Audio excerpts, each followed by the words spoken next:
welcome to the Badass Breastfeeding Podcast. This is Dianne, your lactation consultant. And I'm Abby, the Badass Breastfeeder. And today's episode is brought to you by Original Sprout. The Tahitian collection includes Island Bliss shampoo and Luscious Island conditioner, among other things that we're going to hear more about later. And today's episode is also brought to you by Fairhaven Health. Stop battling with storage bags filled with either too much or too little milk. The Milky's milk trays freeze your milk into 1 ounce sticks, and we'll hear more about that later too. But you can head to badassbreastfeedingpodcast.com and check out our sponsor page if you ever need anything. See if you can give any of them your business because they make this podcast possible. And while you are there, you can scroll down to the bottom and enter your email address, and we'll send these episodes straight to your inbox every week, or possibly your spam folder. I don't know. Because, Gmail is tricky these days, but or Gmail or whatever. Mail, whatever. The mail or email in general is tricky. Anyway, so now Dianne has our review of the week. And it comes from iTunes. So thank you so much for putting this on iTunes for us. And this is about spoiled babies. We just did an episode, I don't know, it was probably a month or two ago about spoiled babies. I loved this episode and it came at the perfect time. Just last night, someone was telling me I need to put my 6-month-old in a crib and let her cry and sleep alone. I've listened to you guys enough to know that that isn't true. And I was confident in my decision to continue to tend to my child. Thank you guys. And good for you listening to your mom instinct. That's amazing. It is really hard when other people are kind of like being that voice in your background, being like, you should be doing this, you should be doing that. Ugh. But I picked this actually when I was looking at reviews. There was a few on on sleep, and we get that a lot, but a lot of it is about how they feel like people feel like they need to put their baby somewhere else because of what societal norms are telling them. And it really comes, and that's kind of one of the things why I picked this, because we're talking about attachment parenting today. And obviously that goes along with that. But it is really hard to not listen to all the noise around you. It is hard. Especially when it's your first baby. Well, yeah. And when all of that noise is just cultural norms. It's not even just one person saying it or one coming from one place. It's coming from everywhere. It's not even coming. It's like you're in it. You think this is normal. And this is so going to be tied into everything that we're going to talk about today. Yeah. But yeah, it's like your what you feel as a parent and what you feel is right and what you want, what you kind of instinctually want is like goes against the grain of what's normal. And that is just a strange way to parent. Mm-hmm. It is for sure. And yeah, we're gonna talk about it. So thanks for jumpstarting us right into our episode today, because it was a perfect intro for what we're going to talk about today. And it's, and if you haven't listened to the spoiled babies, go on back and listen to it if you want to, because that was kind of like, just that whole process of people being, oh, your baby's spoiled. Oh, and it's like, oh my God, I just can't even with that crap. Yeah, but spoiled baby. Yeah. But yeah, so now we're going to talk about those attached babies because they're the spoiled ones, right? Right. And I remember when I first came into contact with the concept of attachment parenting, we had a baby and we were trying to do all of these things that we thought we were supposed to do. We're trying to have him sleep separately from us. We were trying to, kind of sleep train in a way. We had these expectations about how he was supposed to act around, especially around sleep, I think. And we went to the pediatrician and she's like, okay, well, so now you can start, putting him in his crib. You can start leaving him to cry for, a minute or two at a time and just increase it, over the days and weeks. And it just all felt so weird, and we thought, and that coupled with like how you see babies act like in TV, which are the only babies I ever saw, they were just like sleeping. They're just like sleeping all the time. And, so Jack is was and still is a very highly sensitive baby. And it ties into the origins of attachment parenting that way too, because this is how a lot of people learn, I think, about themselves and about babies is when they have a highly sensitive one. Because the babies that are more mellow, the kind of just like go with the flow babies, they just don't trigger you as much. You know, they don't require like, you know, exploring certain things because maybe they do just kind of fall asleep very easily. And, you know, we babies are born with different temperaments. And so Jack is this highly sensitive kid where like, he doesn't like just go to sleep when we put him down. He doesn't. And, you know, avoiding eye contact when he opens his eyes was like, or while he's going to sleep was one of the suggestions, you know, like don't look at him. You know, leave him to cry and all these things that were just feeling so wrong for us. And, you know, and also breastfeeding was going terribly. And I was just like Googling, you know, things about breastfeeding, things about, you know, and I came across this thing called attachment parenting, just accidentally, just, you know, through the internet. And I'm reading about it and I'm going, oh my God, this is what seems so much more. It seems so much more natural. It seems like it would be really meeting his needs. It would really fit our family. And so, you know, people talk about labels sometimes about how labels are harmful and da-da-da. But, you know, we also are people that rely on words to communicate to each other. And this word and this phrase and this label kind of parenting was so freeing to us. It was just like, okay, well, actually, you know, it feels wrong to put him in another room. It doesn't feel comfortable for us to put him in another room to sleep. And so attachment parenting, you know, says to stay close to your baby and sleep near your baby. And we're like, oh my God, that's exactly what we want to be doing. And so it was so liberating for us to kind of find this. And so the term attachment parenting was actually coined by Dr. Sears, the dad. You might know the son, actually, or a couple of the sons. I met one of the sons at a conference in like LA, I think it was, where he was speaking there, and he was great. And he's written some books too. And then there's another brother who is probably the most known. He was on that show, The Doctors. Oh, or is. okay. I don't know if that show's still on. I don't know either. But he was one of the doctors on The Doctors. And but the dad, Robert Sears, he was a pediatrician, and I mean, I think he's still alive, but I'm sure he doesn't work anymore. It's kind of a trailblazer for this stuff, really. Absolutely. And he through his work and working with really highly sensitive kids, and then having a really highly sensitive kid of his own. I think he has like 8 kids or something. And he came up with this term, attachment parenting, which was really based on attachment theory and based on child development, which is just when you have a needy baby, you really start to understand the needs of all babies. Because needy babies, if that's needy babies, I don't know if that's a thing. See, again, because they're so highly sensitive, so they're maybe more vocal about their needs, but they don't have different needs than other babies. Right. They're just kind of like the ones that are like, oh, here, you know, they're kind of highlight it more. Mm-hmm. You know, because they're much more vocal. They're much more like, you know, here's my need. And so needy is normal. You know, they need certain things. And basing this on child development means that you are at every stage learning about what those needs are and meeting those needs. And so attachment parenting there's like 8 principles to attachment parenting, which I'll like read really quickly. We don't have to go. I mean, they're pretty self-explanatory. So one is prepare for pregnancy, birth, and parenting. So, you know, just being prepared and being positive and kind of, you know, we talk a lot about like birth plans and, you know, preparing for birth and just kind of wrapping your brain around becoming a parent, which is really hard. But And then number 2 is feed with love and respect.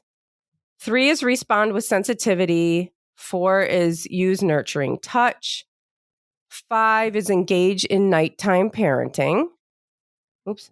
6 is provide constant loving care. 7 is practice positive discipline. And 8 is strive for balance in personal and family life. Now, those all make sense on the surface. But what I like even more about attachment parenting are these things called the 7 Bs. And they're like they're like what you call tools, not rules. So I don't know if there's anybody here. I know that I'm talking a lot, but if there's anybody listening, I doubt it, who was around when I first started the Badass Breastfeeder blog in 2012. It's called the Badass Breastfeeder, and I never talked about breastfeeding. It was only attachment parenting, because it was like the whole thing I was going through was like this transition into parenthood and realizing that that we were doing something that was a little bit outside the norm, which is actually what we ended up doing throughout pretty much our entire parenting thing. But that was like all that I talked about, and I would just blog about this constantly. And the 7 Bs are really cool because they're just like things that you can do. It's like, okay, in attachment parenting, what does that really mean? Like, what do I actually do? What does it look like to attachment parent? And they are somewhere where I had saved, and now they are, okay. I was stalling. So the first is birth bonding. So you're taking an active role in the birth that you want. You're educating yourself. You're exploring your options. You are, then you are advocating for breastfeeding as soon as you can after birth and skin to skin and, being close to baby. And then the second one is respond to your baby. Being responsive to your baby. And when they cry, you pick them up. When when they have a need, you meet the need. Being responsive, we talk about that all the time. And then, of course, breastfeeding, and then baby wearing, and then bedding close to baby. So, co-sleeping with the baby in the room and however way that works for you. Balance and boundaries, and beware of baby trainers. And so these are things that you actually just see in practice. Now, that doesn't mean that, I bottle feed and I'm not breastfeeding, so that means I'm not an attachment parent. Well, that's not true, because again, these are tools, not rules. These are just things to kind of help you on your way to being a parent who is responding to your baby's needs and who is focusing on, building an secure attachment with your baby. And I've been talking a lot, and I can pause to see if Dianne has anything to say. Well, I wanted to say too, because you were just saying if you bottle feed, that doesn't mean you're not an attached parent. But I mean, think of the partners. Partners can do lots of those things to be attached parents, but they're not doing the breastfeeding piece, Yeah. So it's like, there's definitely ways to be an attached parent without having to follow every single, oh my gosh, I need to follow all these rules to be an attached parent. That's not really what it is. Right. And I think a lot of people are doing a lot of this and don't even realize that this is what they're doing. Yeah, kind of like you fell into this going, oh, this feels right, and didn't realize that it was actually a thing. Right. Exactly. And this is, that's exactly why I think, people say like, it's not attachment parenting, it's just parenting. These are just natural, normal ways that we parent. What's not normal is the society that we live in. Society is built now to create detached parenting.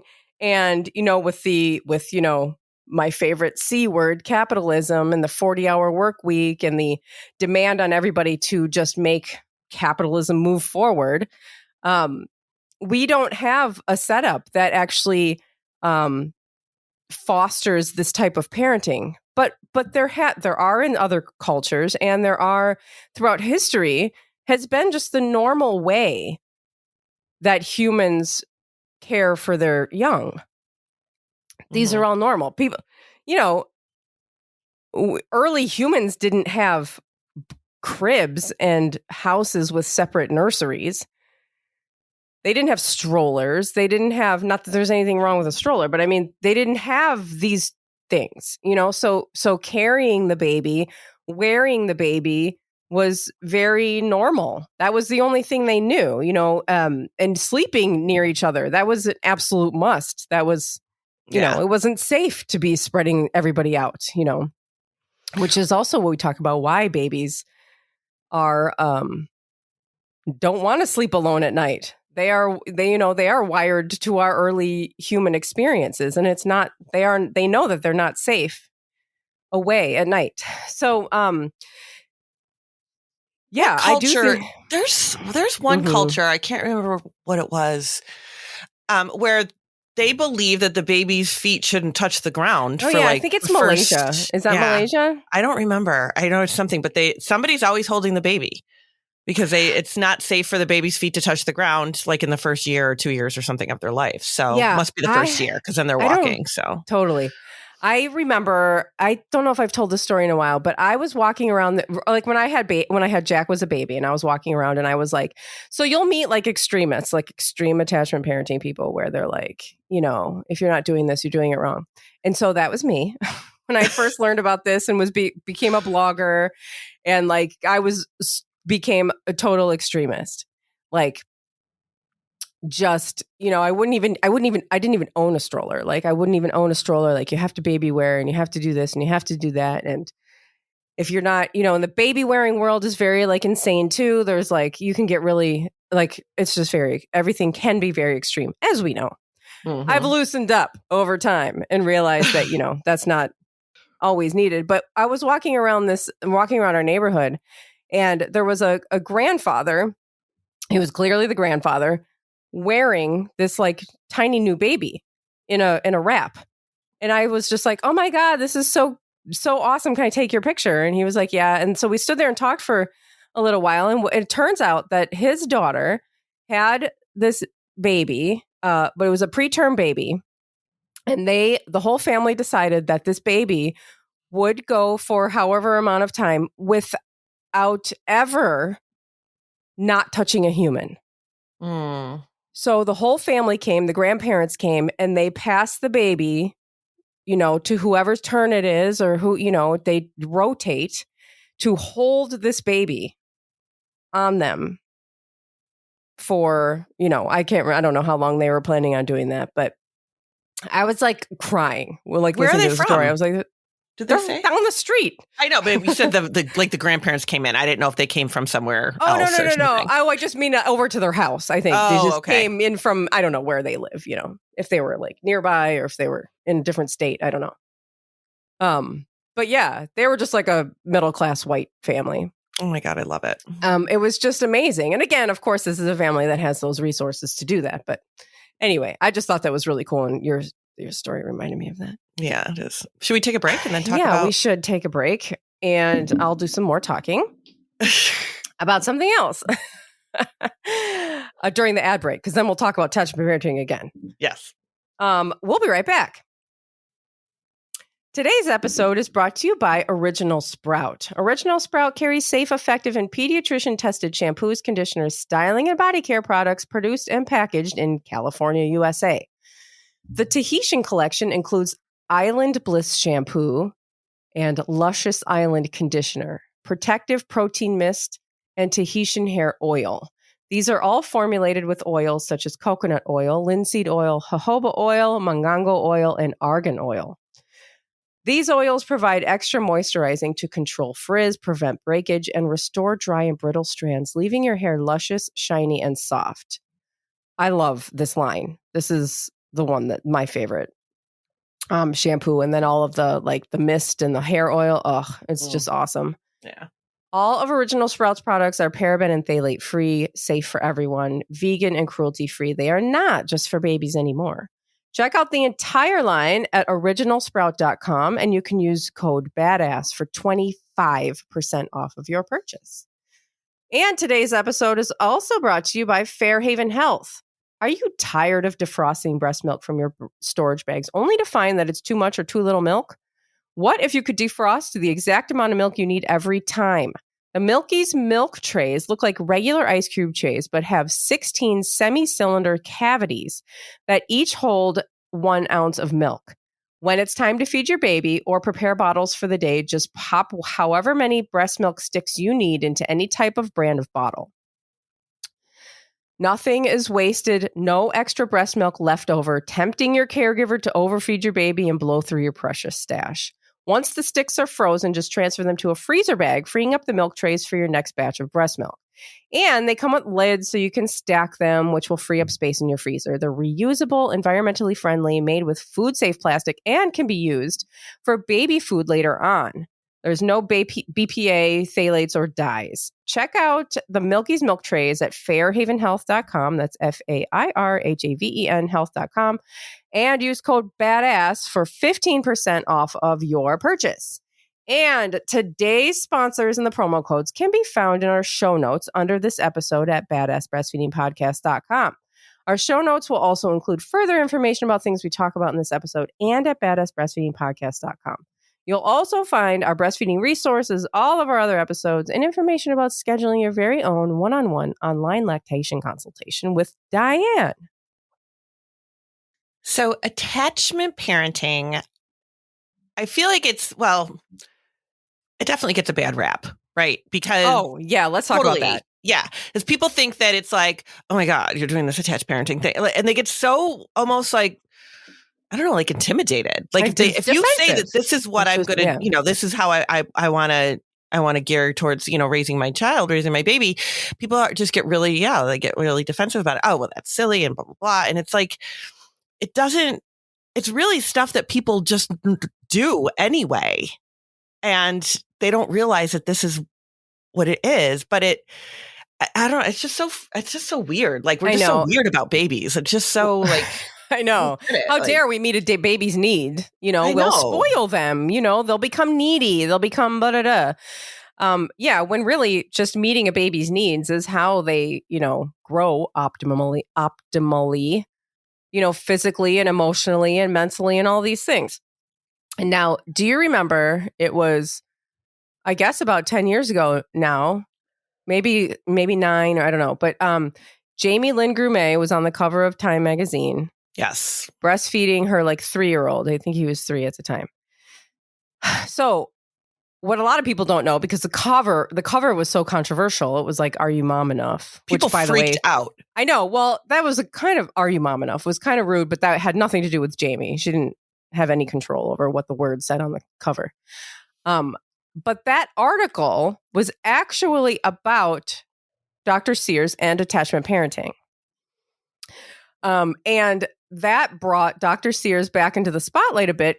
And he was on some talk shows. I remember watching him on The View and listening to those, ladies kind of question him about they're like, but this, this is hard. It's hard. It's like, how are you going to do all that? They're going to breastfeed and then you're going to, hold your baby all the time. You're just going to, it was just, so hard. And he was like, yeah, it's hard, it's parenting is hard. And, then they were talking about how hard it is to listen to your baby cry, when you're crying it out is really hard.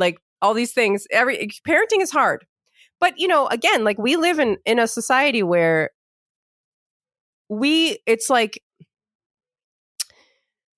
set up to just, it's not set up to support this. So I think this society makes this hard. It's not, attachment parenting isn't hard. Living in this society is hard. That's what it is. It's hard for everyone. I mean, look, it's an absolutely broken, sick culture that is just, fueled by consumerism and, again, making capitalism function. But it wouldn't feel so hard. Yeah. If people were supporting it. You know what I mean? Well, it would not feel so hard if somebody said to you, oh yeah, your baby's, your baby's waking during the night. Oh yeah, that's totally normal. Just keep responding. It's totally fine. They need you right now. They're babies and this is normal. But that's not what you hear. You hear, oh, just let them cry, which then you're fighting against this. And then you have this internal battle, right? Of, oh my gosh, I really want to respond to my baby, but I shouldn't. So, because that's what everybody's telling me, the pediatrician and my mother and, my friend groups and Facebook, and everybody's saying, just let your baby cry. And, so that's what I'm trying to do. But internally, that's giving me anxiety, so it would be so much easier if we just supported each other in whatever your choices are. You don't have to agree with my choices, and I don't have to agree with yours. But I mean, just God. Yeah. I mean, I think there is this fear that there will be this like trickle down effect of support, which would be like, if we start supporting parents, well, that means that the jobs would have to start supporting parents too. And maybe our policies would have to support parents too. And, we can't have that. We can't have workplaces being like, well, yeah, maybe you do need, maybe 6 months or a year maternity leave instead of just the 6 weeks or 2 months or whatever that you get. Because how in the world can you, respond to your baby 24/7 and then also get up to go to work in the morning? I mean, this is why cry it out and, why people are reliant on it, because they need a night's sleep before they go to work. Mm-hmm. And so I think there is a fear of just like giving in. It's like this fight for longer maternity leave. It's like, what's the big fucking deal? I mean, and it's just like, it is the biggest deal.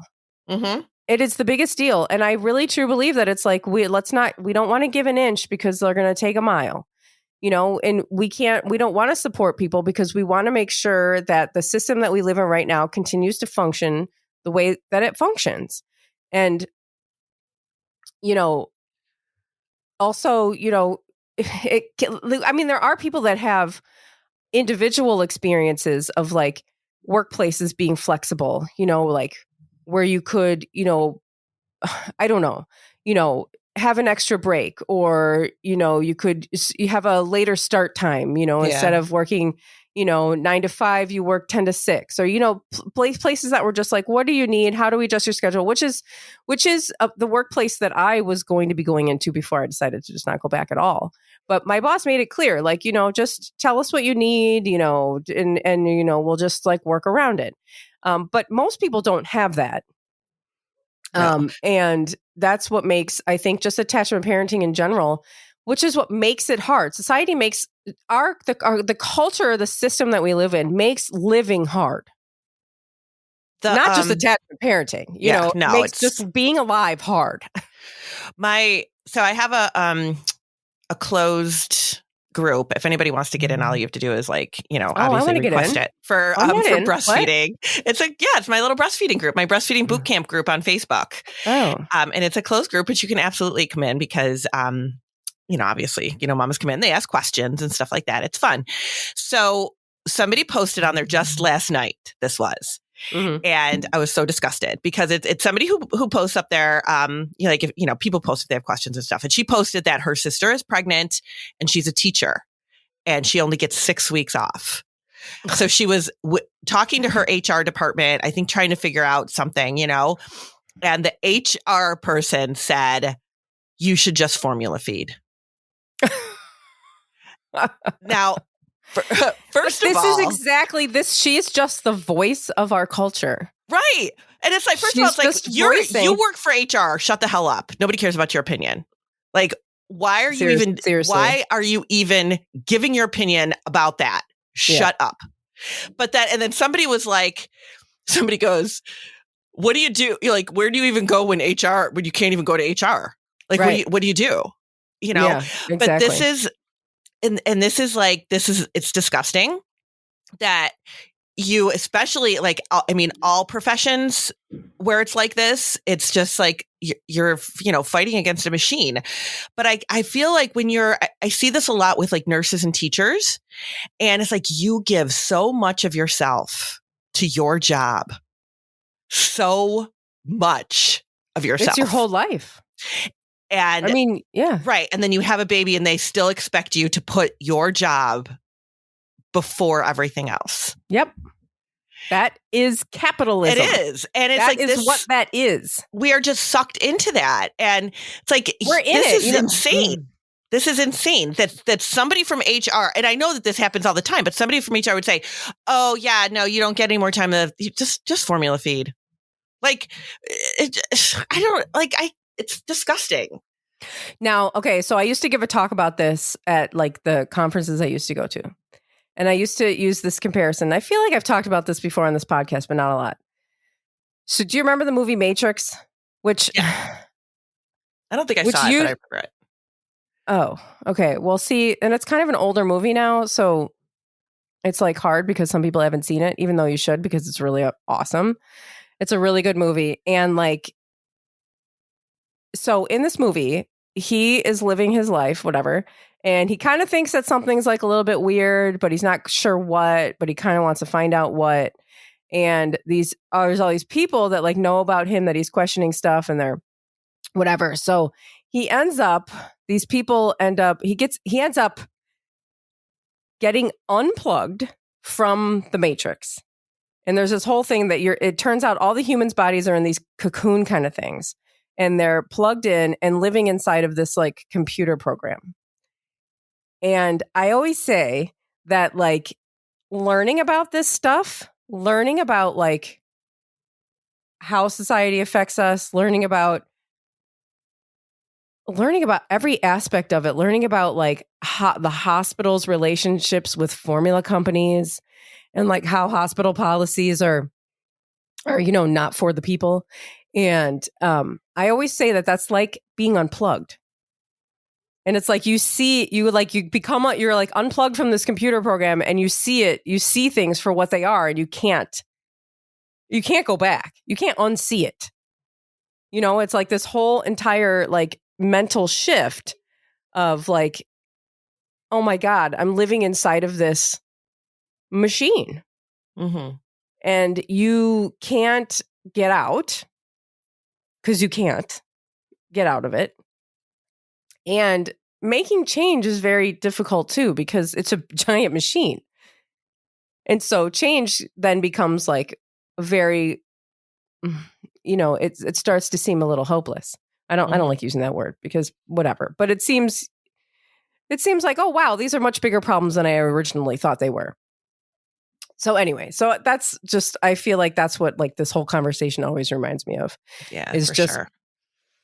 Seeing things you can't unsee that really just like show how harmful this, society is to people and this system is to parenting and breastfeeding is, basically what we talk about here. But another thing I want to talk about is I want to say that along with all of these, like, the baby wearing, the breastfeeding and the beware baby trainers and bedding near baby and all these 7 Bs that you're going to use, the tools that along with this, and I think that this is probably something that we're all going through and something that applies to parenting in general, but none of this works if we don't go through this sort of healing process, because we were likely not raised this way. And we are all carrying, trauma from our own childhood, which will come out and be triggered in ways that we never imagined as we become parents. And we need to process that. Mm-hmm. Because you can lay down next to your baby every night and wear them all day and, do all of these things. And if you're not going through this kind of emotional healing thing and trying to be more emotionally available to your child and yourself, then it's not really going to make an impact. Because again, these are just actions, but we need to go through this kind of restorative process too. Does that make sense? Yeah. I just did a prenatal with somebody only about a week ago. And she'd even said too, like, I didn't realize how much, childhood trauma would come back when you're pregnant. Mm-hmm. And it really does. Stuff that you thought was gone or buried can really or you never had. Yeah. Now you have this baby who has all of these needs that you feel like you need to meet. And you are realizing that, that it's requiring so much more than you knew. And you were likely not parented that way, likely did not have those needs met. And now you have to meet those needs of another human. You have to meet the needs of a human who had the same needs that you had as a baby, but yours weren't met. Yeah. I see that every single day, every day, because people tell me all the time, like, this is, I had somebody actually, another prenatal that I did not too long ago, where the mom was like, the baby has to eat every, 2 hours, 2 to 3 hours, start to start. She goes, that's kind of a commitment. And I started laughing and I was like, well, parenting's kind of a commitment. And she laughed too, but it's like people, that is a lot on people. And people are very open to saying like, this is too much. This is a lot. I don't want to be the one responsible for all of this. Yeah, it is a lot. And this is why I think a lot of people, because people's needs were not being met. And again, we talked about this with like Rebecca Meeke when she was here about how like in the 1800s, we started this whole thing like distancing babies and they were, I don't remember that conversation? Yeah, because they had germs or we had germs and we would had give germs them to them. And, they were supposed to be kept separate. And so we have generations and generations of people, not to mention, trauma going on before that, that never got their needs met. Right. And so now we have people who are like, okay, wait a minute, this is not okay. This is not healthy in the long run. This creates, lifelong issues with mental health and emotional problems and substance problems and all these things. And now we're trying to, heal the next generation or whatever. And, it really requires like, if you thought you didn't need therapy before, you're going to need it now. And there was this fantastic book, and I pulled all of my equipment over to my closet so I can try to find this book. That it's like a little workbook. And I remember doing it when Jack was a baby. And just like it was going through like all of it, asking all these questions about your childhood. And I really can't remember the name of it. And I want to remember the name of it. I don't think it was this. I think it was by a woman. And whatever, if I can't find it right now, I can just, I'll tell you later. I think it was this. Yeah. Oh my God, I found it. Abby found it. Yes, it's called Connection Parenting. Parenting through connection instead of coercion, through love instead of fear. And it's by Pam Leo, Connection Parenting. I can link it. I'll link it. It's the beginning. I mean, it's got a whole bunch of different chapters about a whole bunch of different things, but it's just this way of like, it's not a workbook. I mean, it's a book, but like I took it and I was just like using it like this way as like a little workbook. And I remember taking notes and I had like a whole journal and she would ask these like questions, about your own childhood and kind of processing that. It's fantastic. Anyway, so, what I'm saying is it's really going to be hard when you go down these, when you go down this road of, okay, I want to be more available to my children. I want to parent differently than I was parented. I want to, follow, what my instincts are telling me. You will likely run into like a lot of stress and a lot of triggers and a lot of, just a lot of emotional upheavals that you didn't expect because you probably weren't parented this way. Right. So, but you can do the work and this will make, it can make you, healthier and more secure and all this in like ways that you just, in ways that you didn't expect as well. You didn't expect the bad and you won't expect the good either. It can really be transformative. But that's what I'm looking for. Be confident with it too. I mean, if somebody says to you, oh, you don't need to do that. You don't need to do this. You don't need to, get up with your child every time they cry. You don't need to, go running into them every time they need something. They need to figure it out. They need to learn. They need to not build bad habits. And I think sometimes I hear people saying that they were told to not let their baby build bad habits at the start of like 4 months, which is insanity. But if that doesn't feel right to you, that's okay. Like you don't have to listen to what other people tell you at all. You can go against that green if you want to. Yeah. I mean, this is your baby. You can feel confident being like, this is what I'm comfortable doing. And that's it. That's the bottom line. But I feel like we don't like to go against what other people tell us. And it feels uncomfortable to do that. But listening to your instinct and listening to your baby is the best thing you can do. Yeah. And that comebacks episode from, oh yeah, was it last week or 2 weeks ago? A couple weeks ago. Yeah. Yeah, that's like can be helpful too with this. Of just like having a couple of things prepared for when somebody says something to you. It doesn't have to even just be about breastfeed. It can be about any parenting decision you're making. Like, oh, thanks. We'll think about that. Or, yeah, this works for us.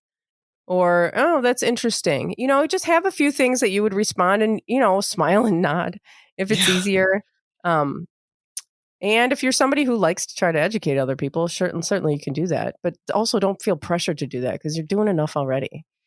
And let me tell you, as somebody who's got, and Abby can tell you too, I mean, her kids are not older, but older than babies at this point. And my kids are, basically adults. Well, they're adult age, but I don't consider them adults. But it doesn't change. Like people will tell you forever what you should be doing with your kids. It does not matter. Like it's not just an infant thing. As they get older, people are still going to say stuff to you about it, and you get more and more confident as you go. But it doesn't get any different. People, even when your kids are teenagers, they're going to tell you stuff. When your kids are, 10, they're going to tell you stuff. You should have them do this. You should have them do that. Why are they doing this? Why is your child watching this show? Why are they eating this food? Why are, you shouldn't be doing A, B, and C. It's constant. It's never ending. And you do get more confident as you go on saying this is what we're doing and this is work for us. But when it's a baby, I feel like you're really like, you're just so unsure, like you just don't want to say anything. It's true. Yeah. Yeah. I think that's all I've got. I mean, not all I've got, but I mean, I could talk about this all day. But will link. I'll link that that Connection Parenting, and then there's a book that I read a couple times that was great. It was called Our Babies Ourselves. I don't know if you read that. Yeah, that's like from the 70s, right? Oh my God, it's so that's good like though. The big Is it from the 70s? Yeah, Our Babies Ourselves. That was like, isn't that like one of those big? I know it's older, but I don't remember like when it actually is from. But it was really good because it's really good. So that's another one too. That's like I remember somebody told me once that should be like the only parenting book that people read, and I think people wouldn't even think that it's a parenting book, but it kind of is. So it's great. But so I'm sorry. I really wanted to see like what year it was published, but I can't find it quick enough. I wonder if look it up. Yeah. And thanks for listening. Thank you. See ya. Bye. Bye.